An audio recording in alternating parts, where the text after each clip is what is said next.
Hello everyone, welcome to the official YouTube channel of zenith academy. আমি Shantanu sir. আজকে SLST interview আর demo এই দুটোর উপরে একটা ভিডিও বানাচ্ছি। তো এর আগের যে ভিডিওটা আমি বানিয়েছিলাম যে ডেমো থেকে যদি ইন্টারভিউ হয় বা ডেমোতে তোমরা যে টপিকটা পড়াবে সেই টপিক থেকে কি ধরনের কোয়েশ্চেন আসতে পারে। হয় তোমরা লিটারেচার থেকে পড়াবে কিংবা গ্রামার থেকে পড়াবে, এই দুটো টপিকের মধ্যেই তোমাদের একটা চুজ করতে হবে। তো যদি তোমরা গ্রামার থেকে টপিক চুজ করো, কোন টপিকগুলো পড়ালে তোমাদের জন্য ভালো হবে আর সেই টপিক থেকে কি ধরনের কোয়েশ্চেন আসতে পারে। আজকের ভিডিওর যে সাবজেক্ট এটা হচ্ছে যেটা বললাম। তো একটা ভিডিওতে সবগুলো বলাটা সম্ভব নয়, প্রচুর কোয়েশ্চেন আছে, টপিকও প্রচুর আছে। তো আজকে আমি গ্রামার রিলেটেড কিছু টপিক তোমাদের বলবো এবং তার উপর কি কি কোয়েশ্চেন আসতে পারে সেটাও বলবো। এবং কিছু ইম্পর্টেন্ট টপিক আমি বলবো যেগুলো আমার মনে হয় তোমরা চুজ করতে পারো ফর ডেমো। এবার যার যেটা মনে হয় সে সেটা অবশ্যই করাতে পারো। এখানে আমার আলাদাভাবে বলে দেওয়ার কিছু নেই। তবে আমার যেটা মনে হয়, যেহেতু ডেমোর টাইমটা কম, তাই এমন টপিক আমাদের চুজ করতে হবে যেটা আমরা কম সময়ের মধ্যে ভালো করে বোঝাতে পারবো। এবার তার জন্য তোমরা চুজ করতে পারো টেন্স, কিংবা নন ফাইনাইট ভার্ব যার মধ্যে জিরান্ড পার্টিসিপল, ইনফিনিটিভ এগুলো আছে। তোমরা চুজ করতে পারো ক্লজ কিংবা প্রিপোজিশন পড়াতে পারো। আহ, এবার অনেকেই যেটা বলছো ভয়েস চেঞ্জ, ন্যারেশন চেঞ্জ, এগুলো পড়ালে কেমন হয়। কোনোটাই কোনো টপিকই খারাপ নয়, সমস্ত টপিকই খুব ভালো। কিন্তু এই যে আমি আবার বলছি যে আমাদের টাইম ডিউরেশনটা কিন্তু অলওয়েজ মাথায় রাখতে হবে। You will not get enough time. তুমি ম্যাক্সিমাম 3 থেকে 5 মিনিট হয়তো সময় পাবে। তাহলে 3 থেকে 5 মিনিটের মধ্যে একটা টপিকের মধ্যে ঢোকা ইটস টু ডিফিকাল্ট। কারণ কিছু কিছু টপিক আছে যেগুলোর ইন্ট্রো দিতেই তোমার কিন্তু অনেকটা সময় লাগবে, এবং তার থেকেও বড় ব্যাপার হচ্ছে ইন্ট্রোটা প্রপারলি দেওয়া। এটা একটা কিন্তু চ্যালেঞ্জিং ব্যাপার, কারণ সব টপিকে তুমি প্রপার ইন্ট্রো দিতে হয়তো পারবে না। যদি পারো, নো ডাউট খুব ভালো, তোমরা দিতে পারো। তবে আমি আমার পার্সোনাল এক্সপিরিয়েন্স থেকে আমি এই ভিডিওটা বানাচ্ছি বা শেয়ার করছি, যেটা আমার মনে হয়। ঠিক আছে? তো এটাতে তোমরা সবাই এগ্রি নাও করতে পারো। তো যাদের মনে হচ্ছে তারাই এগুলো দেখবে। তো আজকের আমি ভিডিওতে 3-4টে টপিকের উপর আমি তোমাদের বলবো। একটা হচ্ছে নন ফাইনাইট ভার্ব, একটা টেন্স, ভয়েস চেঞ্জ আর প্রিপোজিশনস। এইগুলোর উপর আমি তোমাদের কিছু কোয়েশ্চেন বলবো যেগুলো তোমাদের একটু দেখে যেতে হবে। ঠিক আছে? তো প্রথমে আমি যদি প্রিপোজিশনের কথা বলি, এটা খুব ইন্টারেস্টিং, পার্টস অফ স্পিচের এটা খুব ইন্টারেস্টিং একটা টপিক। এবং প্রিপোজিশন একটা এমন চ্যাপ্টার যেটা সব জায়গায় যতদিন আমরা ল্যাঙ্গুয়েজ পড়বো ততদিন কিন্তু এটা আমাদের লাগবে। তো প্রিপোজিশন কিন্তু খুব ইম্পর্ট্যান্ট একটা টপিক, তোমরা সেটা পড়াতেই পারো। আগের ক্লাসেও প্রিপোজিশন হয়েছে, কিন্তু তার মানে এই নয় যে সেটাকে আমরা পড়াতে পারবো না। সিলেবাসের মধ্যে যেগুলো আছে সেগুলো তোমরা দেখতে পারো। ঠিক আছে? কারণ আর্টিকেল প্রিপোজিশন এর উপর তো কিন্তু ফিল ইন দ্য ব্ল্যাঙ্কস আসে। তো সেটা তোমরা পড়াতে পারো, কারণ প্রিপোজিশনের একটা অ্যাডভান্টেজ হচ্ছে তোমরা কিন্তু ছবি এঁকে পড়াতে পারবে। ঠিক আছে? যেটা অন্যান্য জায়গাতে হয়তো সম্ভব হবে না, কিন্তু প্রিপোজিশন আমরা ছবি আঁকতে পারি, যে কিভাবে আমরা পজিশন চেঞ্জ হচ্ছে আর কিভাবে তোমরা সেগুলোর উপরে প্রিপোজিশন চেঞ্জ করছো। সেখানে একটা তুমি টেবিলের ছবি আঁকলে, সেখানে তুমি উপরে দিলে একটা বই, তারপরে ধরো বইয়ের পজিশনটা চেঞ্জ করলে অন দ্য টেবিল দিলে, আবার বইটাকে নিচে রেখে দিলে সেটাকে আন্ডার দ্য টেবিল বললে, আবার উপরে রাখলে অ্যাবভ দ্য টেবিল বললে, পাশে রাখলে বাই দ্য টেবিল বললে। মানে এইভাবে কিন্তু আমরা প্রিপোজিশন গুলোকে চেঞ্জ করতে পারি। এবং বিভিন্ন প্রিপোজিশন আছে যেগুলোকে আমরা ছবি এঁকে সুন্দরভাবে বোঝাতে পারি, যেমন ইন আর ইনটুর মধ্যে ডিফারেন্স বোঝাতে পারি, অন আপনের মধ্যে ডিফারেন্স বোঝাতে পারি। সো এই প্রিপোজিশন গুলো কিন্তু আমরা বেশ ভালোভাবে বোঝানো যায়, এবং চ্যাপ্টারটাও খুব ইন্টারেস্টিং। তো এটা তোমরা দেখতে পারো। এবার প্রিপোজিশন যদি কেউ চুজ করো ফর ডেমো, তোমাদের কি ধরনের কোয়েশ্চেন আসতে পারে সেটা আমি আগে একটু বলে দিই। ফার্স্ট যেটা আসছে কম্পাউন্ড প্রিপোজিশন। এবার দেখো, কম্পাউন্ড প্রিপোজিশন বলতে কি, দুটো ওয়ার্ড মিলে একটা প্রিপোজিশনের মতো ইউজ হচ্ছে, এবং অনেক সময় তোমাকে বলতে পারে একটা কম্পাউন্ড প্রিপোজিশন দিয়ে সেটাকে ভেঙে দেখান। ঠিক আছে? সেটা কিন্তু তোমাকে, যেমন বিসাইড, বাই প্লাস সাইড। ঠিক আছে? আবার আমি যদি বলি অ্যাক্রস, অন প্লাস ক্রস। তো এরকম প্রিপোজিশনকে তোমাকে হয়তো ভেঙে দেখাতে হতে পারে। হ্যাঁ, তো সেটা কিন্তু আমাদের মনে রাখতে হবে। যেমন বিয়ন্ড, বাই প্লাস ইয়ন্ডার। এইভাবে কিন্তু প্রিপোজিশনকে আমরা ভাঙি। তো প্রিপোজিশন যদি, কম্পাউন্ড প্রিপোজিশন তোমাকে বলতেই পারে যে একটা কম্পাউন্ড প্রিপোজিশনকে আপনি ভেঙে দেখান, যে এই ওয়ার্ডটাকে, এই প্রিপোজিশনটা কিভাবে ভাঙবেন, কি থেকে এসছে প্রিপোজিশনটা, এটা একটু তৈরি করতে হবে। আরেকটা যেটা খুব ইম্পর্টেন্ট, আমি আগে একটা গ্রামারের ক্লাস করিয়েছিলাম, একটা বা দুটো ক্লাস করিয়েছিলাম, তো সেখানে আমি যেটা বলেছিলাম দ্যাট ইজ তোমার ডিসগাইজ প্রিপোজিশন, খুব ইম্পর্টেন্ট কিন্তু প্রিপোজিশন পড়ালে এটা কিন্তু তোমাদের মাথায় রাখতে হবে। যেমন হি গোজ হান্টিং, ঠিক আছে, হান্টিং মানে কি, অন হান্টিং। আবার it's 5 o'clock of the clock, তার মানে ডিসগাইজ প্রিপোজিশনের বাংলাটা কি, ছদ্মবেশী প্রিপোজিশন। অর্থাৎ এ আর অফ মানে ও এর ছদ্মবেশে লুকিয়ে আছে কে, তোমার অন আর অফ। এই যে লুকিয়ে থাকা প্রিপোজিশনটাকে আমরা বলি তোমার ডিসগাইজ প্রিপোজিশন। বা আমরা অনেক সময় বলি আ ফিল্ড মানে কি, অন দ্য ফিল্ড, আ শোর, অন দ্য শোর, ঠিক আছে। তো এই যে এর মধ্যে দেখো অন লুকিয়ে আছে, বা অন দ্য ও ক্লক মানে হচ্ছে অফ দ্য ক্লক, তাহলে এই যে ও এর মধ্যে অফ লুকিয়ে আছে, এইগুলোকে বলা হচ্ছে তোমার ডিসগাইজ প্রিপোজিশন। তো প্রিপোজিশন থেকে কিন্তু ডিসগাইজ প্রিপোজিশনটা খুব ইম্পর্টেন্ট, আসতে পারে যদি তোমরা ওটা পড়াও। আচ্ছা, এবার আসতে পারে ধরো কিছু কিছু, ধরো তোমাকে ওয়ার্ড বলবে যেগুলোর সঙ্গে আমরা প্রিপোজিশন ইউজ করতে পারি না, বললে এমন কিছু ওয়ার্ড বলুন যেগুলোর সঙ্গে আমরা প্রিপোজিশন ইউজ করতে পারি না বা আমরা ভুল ইউজ করি। যেমন দেখবে ডেসপাইট অফ, আমরা ভুল বলি, কথাটা ভুল। আবার রিচ এন্টার যখন প্লেসের ক্ষেত্রে ইউজ হয়, কোনো প্রিপোজিশন লাগে না। He reach his office, at বা টু হবে না। বা he entered the room, into the room হবে না। যেমন কাম ইনটু মানে হচ্ছে এন্টার, তাহলে এর মধ্যে অলরেডি ইনটু আছে। ইনস্পাইট অফ মানি ডেসপাইট, তাহলে ডেসপাইট এর মধ্যে অলরেডি অফ আছে। আবার ধরো কনসিস্ট অফ মানে হচ্ছে কম্প্রাইজ, তাহলে কম্প্রাইজের সঙ্গে আমরা অফ দেবো না, ঠিক আছে। এটা একটা প্রশ্ন আসতে পারে।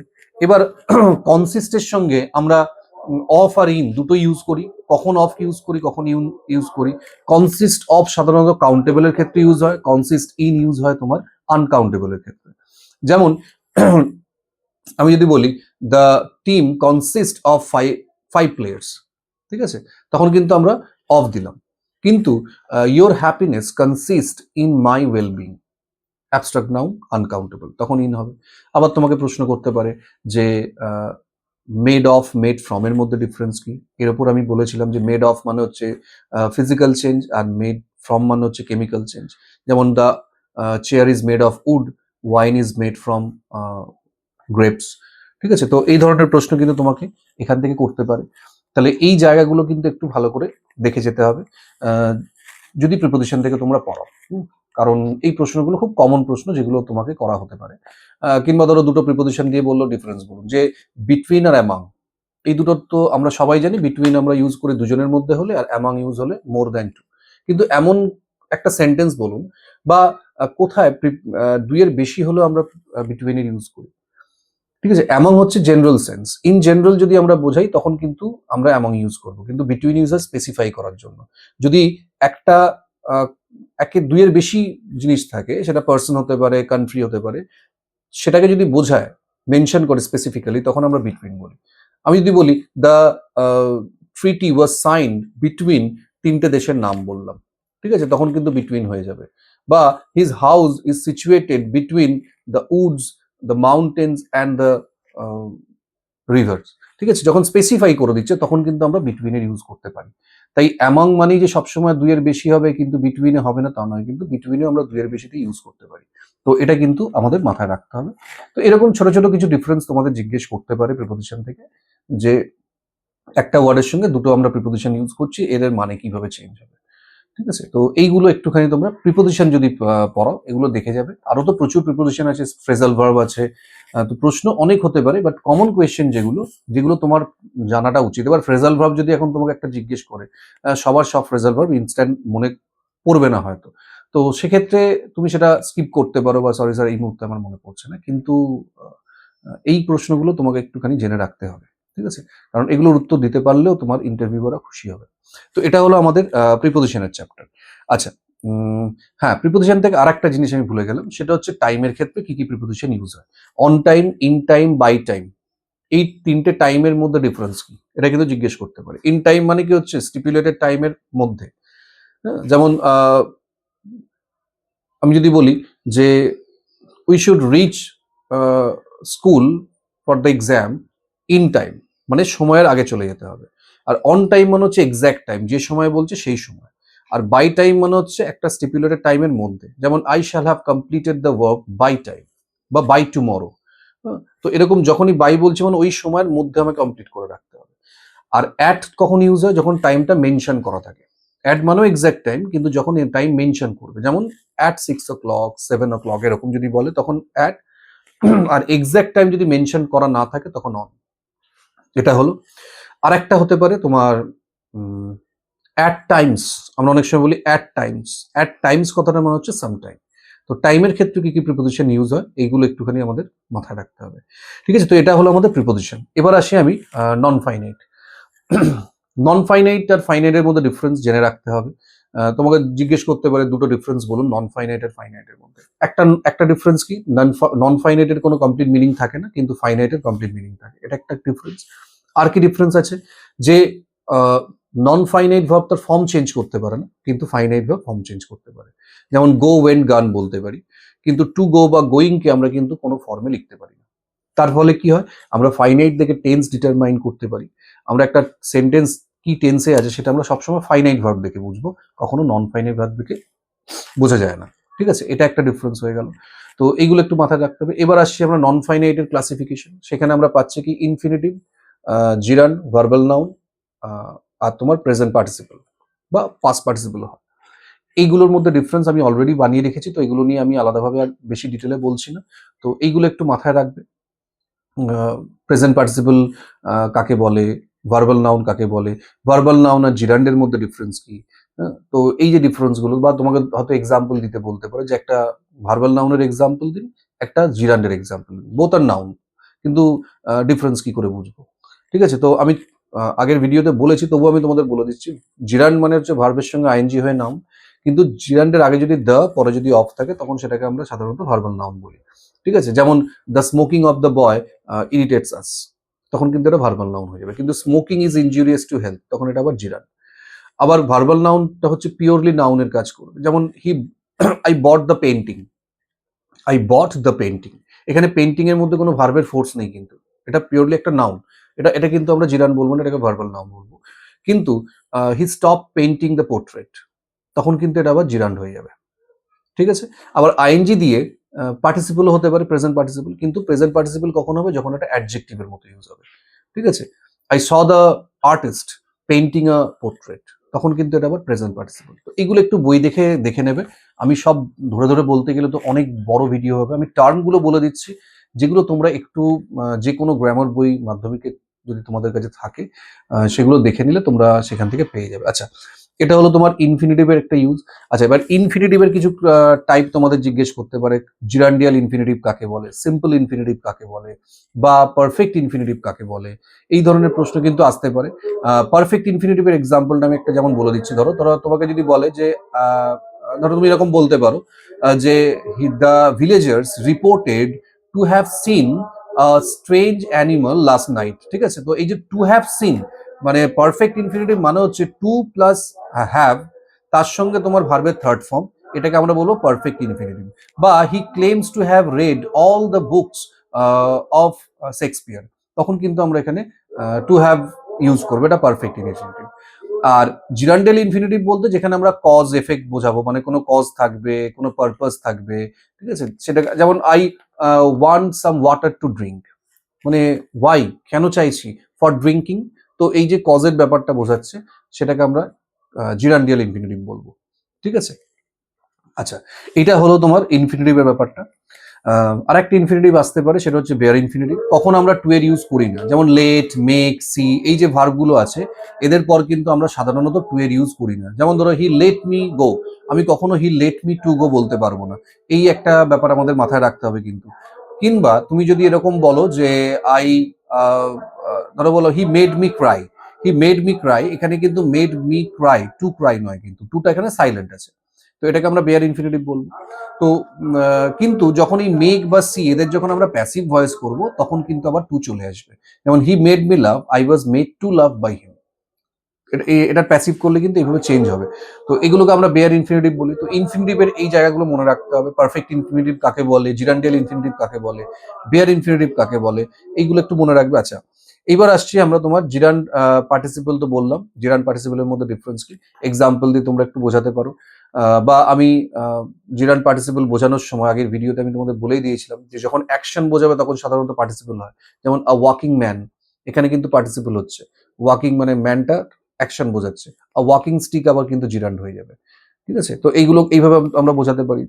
স্লিপিং ডগ কিন্তু স্লিপিং স্যুট, স্লিপিং ডগ কিন্তু এখানে অ্যাকশন আছে ডগের, তাই এটা কিন্তু প্রেজেন্ট পার্টিসিপল। আবার স্লিপিং স্যুট হচ্ছে তোমার জিরান।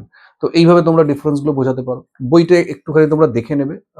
এই টার্মগুলো প্রচুর এক্সাম্পল দেওয়া আছে। তোমরা একটু এক্সাম্পলগুলো ভালো করে দেখে নেবে। আচ্ছা, টেন্স থেকে আছি। টেন্সটা খুব ইম্পর্টেন্ট। টেন্স তোমরা পড়াতে পারো। টেন্স থেকে কি কি ধরনের কোয়েশ্চেন আসতে পারে? আহ, এমনি দেখো, তোমাকে হয়তো একটা সেন্টেন্স দিয়ে বললো এটাকে অন্য টেন্সে লিখলে কিভাবে হবে, বা একটা বাংলা সেন্টেন্স বলে দিয়ে বললো এটাকে কি টেন্স বলুন, বা একটা ইংলিশ সেন্টেন্স বলে তোমাকে বললো কি টেন্স বলুন। পাস্ট পারফেক্ট আমরা কখন ইউজ করি, হ্যাঁ, কিংবা ধরো কন্ডিশনাল ক্লজ ব্যাপারটা কি। এরকম আমরা বলি তো যে had I won a lottery, এরকম আমরা সেন্টেন্স বলি, যদি আমি একটা লটারি পেতাম। হ্যাঁ, বা if you had help me I would have pass the exam, যদি তুমি আমাকে সাহায্য করতে তখন আমি পাস করে যেতাম। তো কন্ডিশনাল ক্লজের ক্ষেত্রে একটা পাস্ট পারফেক্টের সঙ্গে আর একটা ফিউচার পারফেক্টের কম্বিনেশন থাকে। আহ, আবার ধরো তোমাকে জিজ্ঞেস করতে পারে পাস্ট পারফেক্টে কোথায় আমরা হ্যাড হ্যাড ইউজ করি, দুটো হ্যাড কোথায় কোথায় ইউজ করি। তো এটা তোমাদের প্রশ্ন করতে পারে। তার উপর আমি দুটো হ্যাভ হ্যাড, হ্যাজ হ্যাড বা হ্যাড হ্যাডের ইউজ কিভাবে হয় তার উপর আমার একটা ভিডিও বানানো আছে, তোমরা ওটা একটু দেখে নেবে। সবকিছু আমি ডিটেলে বলছি না, কারণ অনেক লেন্দি হবে ভিডিওটা। তারপরও যদি কারোর কোনো ডাউট থাকে তোমরা কমেন্টে জানাবে, আমি চেষ্টা করবো তার উপর ভিডিও বানানো। আশা করি দরকার হবে না। এবার এই হ্যাড হ্যাডের ইউজ জিজ্ঞেস করতে পারে। আর একটা কোয়েশ্চেন করতে পারে যে ফিউচার কন্টিনিউয়াস, এটা তো আমরা খুব কম ইউজ করি, কিন্তু প্র্যাকটিক্যাল লাইফে আমরা ফিউচার কন্টিনিউয়াস টেন্সের ইউজ আমরা কোথায় দেখেছি এটা মনে রাখবে। আমরা যখন ট্রেনের যে স্টেশনে অ্যানাউন্সমেন্ট হয় সেখানে একটু ভালো করে লক্ষ্য করবে, যখন লোকাল ট্রেনগুলো আসে তখন কিন্তু প্রেজেন্ট কন্টিনিউয়াস হয়, যে অমুক local is coming on platform number 1। কিন্তু থ্রু ট্রেন যখন পাস করে তখন কিন্তু ফিউচার কন্টিনিউয়াসের ইউজ হয়, আর through train will be passing from platform number 1। তো এখানে কিন্তু আমরা ফিউচার কন্টিনিউয়াসে ইউজ করি। তো এডুকেশন মানে তো এই নয় শুধু বই থেকে আমি যেটা নেব, আমি আশেপাশে যা দেখছি সেখান থেকেও তো আমরা শিক্ষা নিতে পারি। তো এরকমও কিন্তু প্রশ্ন লাইভ এক্সাম্পল তোমাকে জিজ্ঞেস করতে পারে। ঠিক আছে, তো এটা একটুখানি মাথায় রাখবে, ফিউচার কন্টিনিউয়াস। তাছাড়া আর আলাদাভাবে তো টেন্স থেকে তোমাদের বলার মতো কিছু নেই, তোমরা মোটামুটি টেন্স কম বেশি সবাই জানো। তো এখান থেকে আর বিশেষ কিছু আমি বলবো না। তবে টেন্স থেকে যে ফর্মগুলো চেঞ্জ কিভাবে হয় সেইগুলো কিন্তু একটুখানি তোমাদের মনে রাখতে হবে। আর একটা জিনিস যেটা অনেক সময় আসতে পারে, যে ফিউচার ইভেন্টে কখন আমরা প্রেজেন্ট ইউজ করি। যেমন আজ সন্ধ্যায় আহ, সে আমার বাড়ি আসবে, না আসছে। তো সাধারণত অ্যাপয়েন্টেড যদি ফিউচার থাকে তখন সেটাকে আমরা প্রেজেন্ট কন্টিনিউয়াস বা সিম্পল প্রেজেন্ট করতে পারি। দেখবো আমরা বলি the show starts on eight PM, at eight PM, মানে খুব তাড়াতাড়ি যে কাজ হবে সেটাকে আমরা সিম্পল প্রেজেন্ট বা প্রেজেন্ট কন্টিনিউয়াস করতে পারি। হ্যাঁ, যে the class is going to start soon, খুব তাড়াতাড়ি হবে, তখন কিন্তু উইল স্টার্ট আমরা বলি না। তো ফিউচার ইভেন্টের ক্ষেত্রেও, ফিউচার অ্যাকশনের ক্ষেত্রেও আমরা প্রেজেন্টকে ইউজ করতে পারি।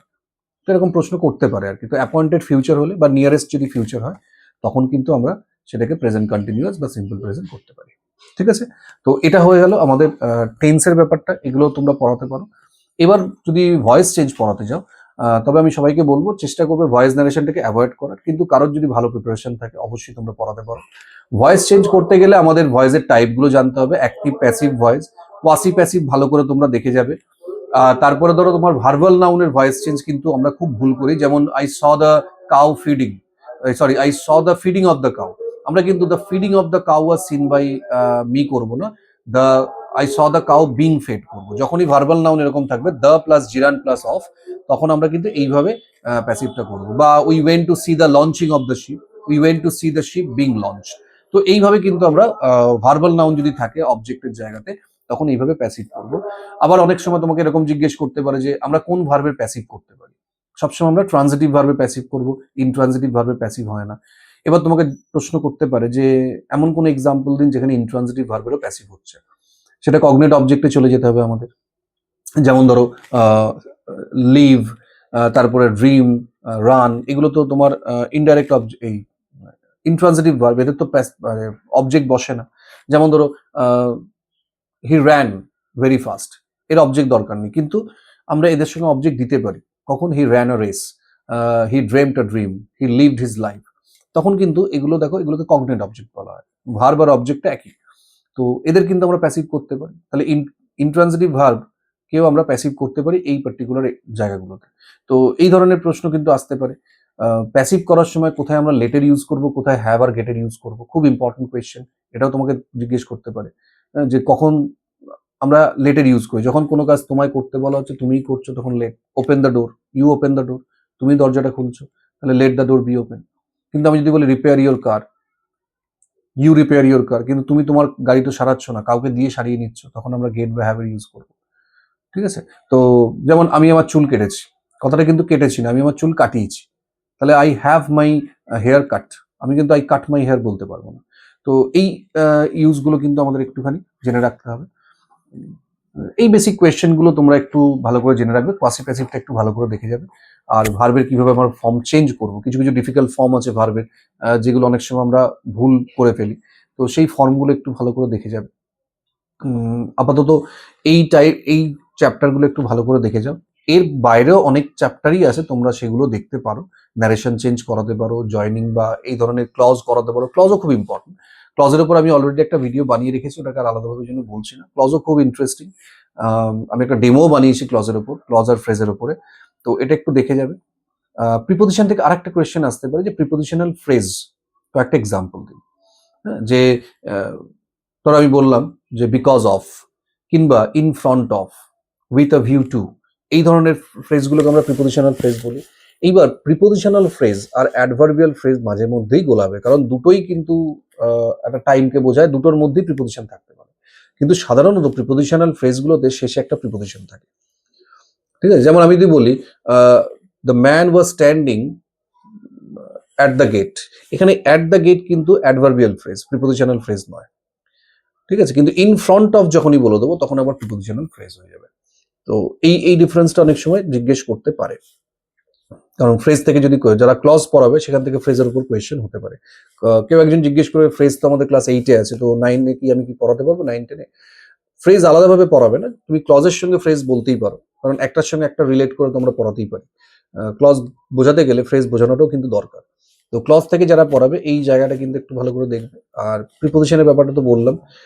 আর একটা প্রিপোজিশন থেকে কোয়েশ্চেন অনেক সময় দেয় যে টু এর পর আমরা সাধারণত ভার্বের প্রেজেন্ট ফর্ম বসে, কিন্তু এমন কিছু এক্সাম্পল আছে যেখানে টু এর পর ভার্বের আইএনজি মানে জিরান বসছে, উইথ আ ভিউ টু, তারপর তোমার addicted to, be plus use to, এইগুলোর সঙ্গে কিন্তু টু থাকলেও আমরা আইএনজি বসাবো, কারণ এখানে সবকটা টু হচ্ছে প্রিপোজিশন। যেমন he came here with a view to meeting his friend, to meet করা যাবে না।